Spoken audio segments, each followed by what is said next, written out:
a question about it. Now, from your unique perspective as a regent, Heidi, we know that tuition has skyrocketed at major public universities across the country over these last 5-10 years. I'm looking at the going rate for 1 year at, say, a University of Colorado or a Michigan State University compared to when you and I were in college. It wasn't that long ago, but I mean, it's astronomical, the expense of tuition. It has not been reined in. The federal loan system is broken. There are a lot of people that have accumulated tremendous amounts of debt, but this is a back-end solution to me. What would be a better front-end solution from your vantage point, again, as a regent, as somebody who's on the inside of this? Well, universities need to trim the fat, including CU, and students need to make wise investments with their money, as is parents as well. And as a regent, a point that's often lost is that college is way too expensive, and reducing student loan commitments is not going to lower the cost of college. And radical leftists like Jared Polis and Joe Biden will never advocate it, but let me tell you, college costs are inflated, and administrative bloat is a huge issue in colleges as well as K through 12.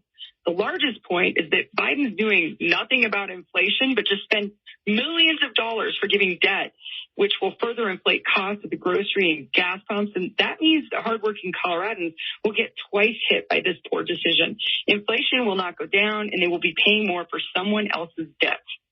Important point right there, Heidi Ganahl joining us, in that this is not something, a lot of people have this simplistic view of the economy, and it gives me like an ice cream headache. You don't just wave a magic wand and, wow, the debt is gone. Nobody has to pay for it. Somebody's got to pay for it, and we, the taxpayers, are picking up the tab.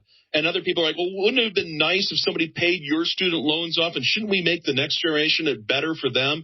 This is a short-term fix, Heidi, is it not? Because why aren't we going to have to keep doing this every year, every couple of years, every time student loans get out of control? Because this doesn't solve that problem. No, Ryan, and Jared Polis and Joe Biden, they're okay with passing the cost of higher education on because of the upcoming election. But this is a personal investment that students and families choose to make, and they're passing that on to the taxpayer. Colorado families that went to trade schools or saved money to pay off their own debt will now incur the debt of other students. How is that fair? And it's at a time in our economy where inflation is skyrocketing. Colorado has the second highest inflation in the country, and you're going to add this to the burden. It's so tone deaf.